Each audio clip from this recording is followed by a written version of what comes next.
Hello,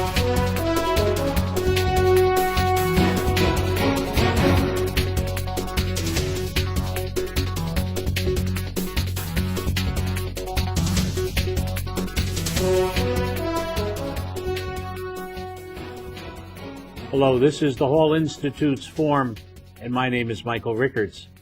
I'm delighted today to have the opportunity to talk with our guest, Mike Presutti, who's known to many of you, not only for his work in Homeland Security, but he's also a published columnist in many of the best newspapers that we have in our state and in our region. Mike, welcome. Good to be here, Michael.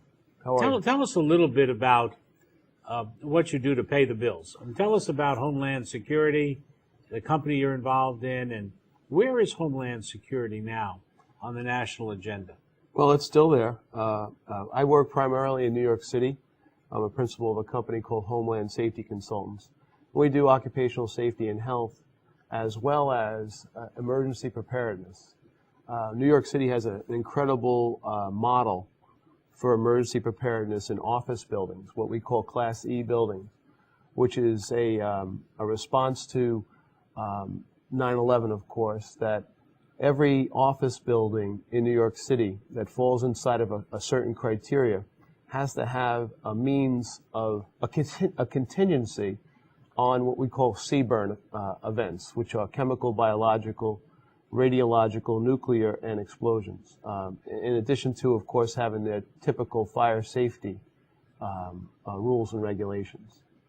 So I do a lot of training about how to react to those events throughout New York City. Now, we published a long article that you wrote in one of our volumes on the question of using retraining as a way of dealing with people who've been returned from prison into society. Give us a little bit of a summary of what your thoughts were on that. Sure thing. Years ago, before my wife Marianne and I had our first son, Michael, I did work in Morris County with the Sheriff's Department there. And what we did was we trained then incarcerated inmates to go into construction jobs. And construction jobs are so accessible because there's no real barriers of entry. There's no college degrees, and it was very successful.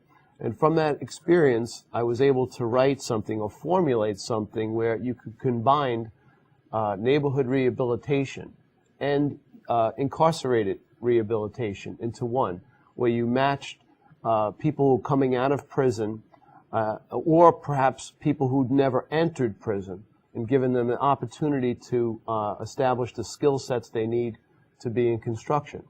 And we were not at a deficit for that type of real estate in, say, Newark, Camden, Patterson, and that's what it was modeled after.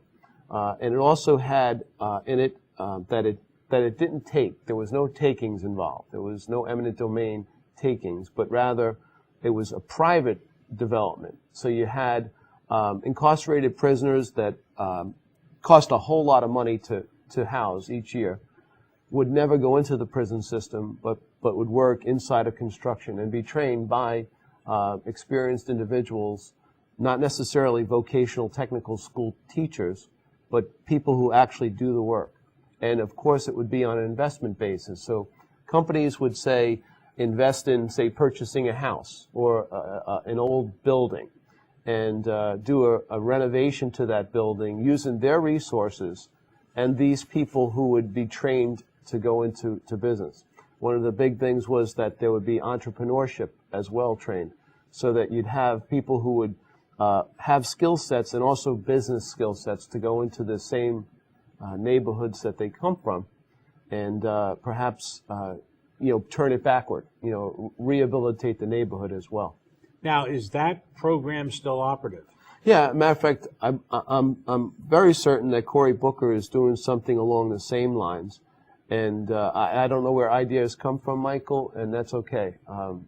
But he is modeling something very similar to that. Now, if people are interested, you can go to our website, OLNJ, and actually read the full response. We sent him a copy of our book, so maybe he got a chance to read it.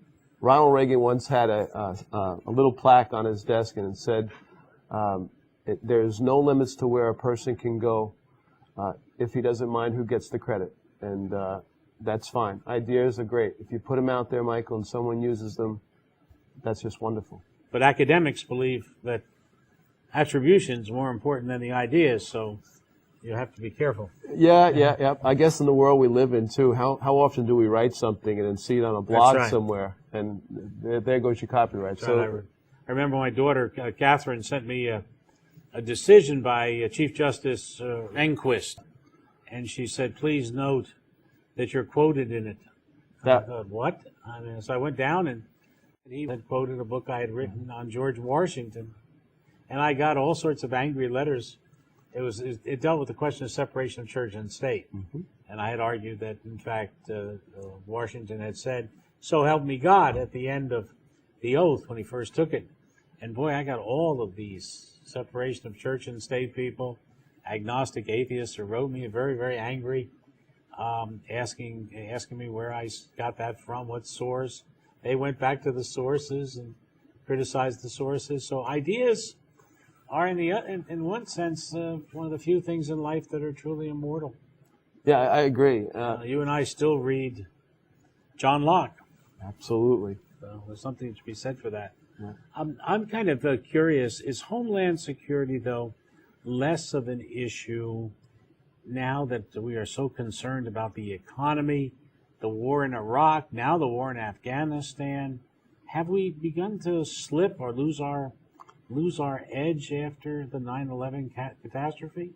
That's a great question, Mike. I really do believe that's human nature. I believe out of sight, out of mind is something that we are absolutely akin to, and especially today in the age that we live in.